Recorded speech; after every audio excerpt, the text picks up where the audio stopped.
All right, so today we're talking about Japan's education system. It's kind of world famous, right? But it's also at this massive crossroads, staring down two huge challenges at the exact same time. Let's get into it. So, on the one hand, you've got this really old problem, economic inequality, which basically shapes a student's entire future. And then, bam! On the other hand, you've got this brand new crisis. How do you even begin to adapt a system like this for the age of AI? And this all leads to a really fascinating question, one we're going to try and unpack today.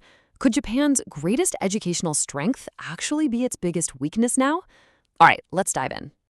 Okay, so first up, let's talk about that long-standing challenge. This is a problem that's, deeply baked into the very structure of Japan's academic world. It creates this incredibly high-stakes competition right from when kids are super young.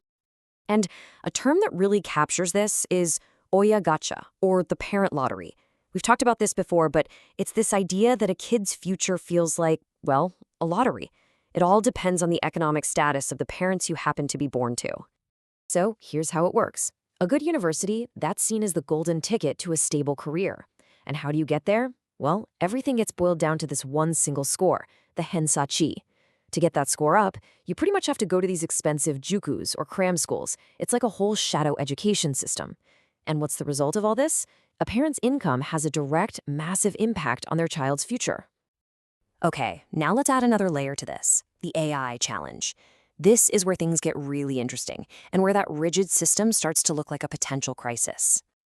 Yeah, just take a look at this. The very things that Japanese education has always prized, performing tasks with perfect accuracy, zero errors, following instructions to the letter, it's a total double-edged sword. I mean, these are the skills that built Japan's global reputation for quality, but they're also the exact skills that AI is getting incredibly good at, which could end up stifling the creative, out-of-the-box thinking you need in this new era. And this has led to a really serious warning.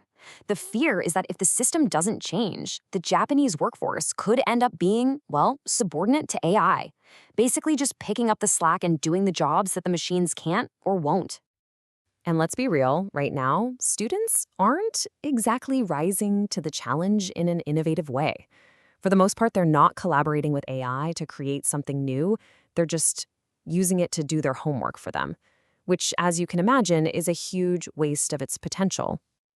But okay, just when it all starts to sound a little bleak, the story takes a really powerful turn.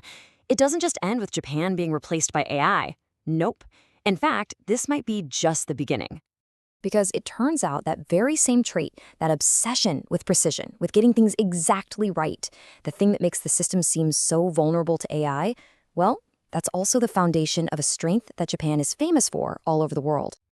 I mean, think about it. This national obsession with perfection is exactly what props up Japan's incredible global reputation for quality. You see it in manufacturing, in the service industry, really anywhere that meticulous, careful human work still matters. This dedication to accuracy is a massive source of national pride and a huge competitive advantage.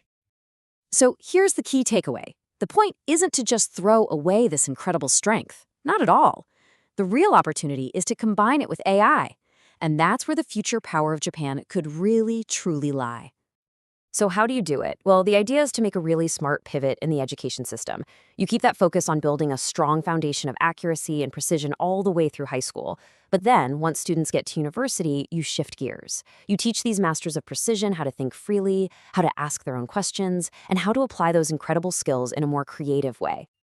And this is the fusion formula. Just imagine it. You take that legendary Japanese precision, that meticulous, zero-error execution, and you combine it with the crazy speed and infinite creativity of AI. What you get isn't humans becoming servants to machines. No, you get this powerful partnership that could unlock totally unprecedented levels of quality and innovation. So this gives us a whole new vision for what education could be. On one hand, it's got to be a ladder, right? Something that gives everyone a fair shot to climb up, tackling that old problem of inequality. But at the same time, it also have to be the place where we build the rockets, the big ideas and innovations that are going to shape our collective future.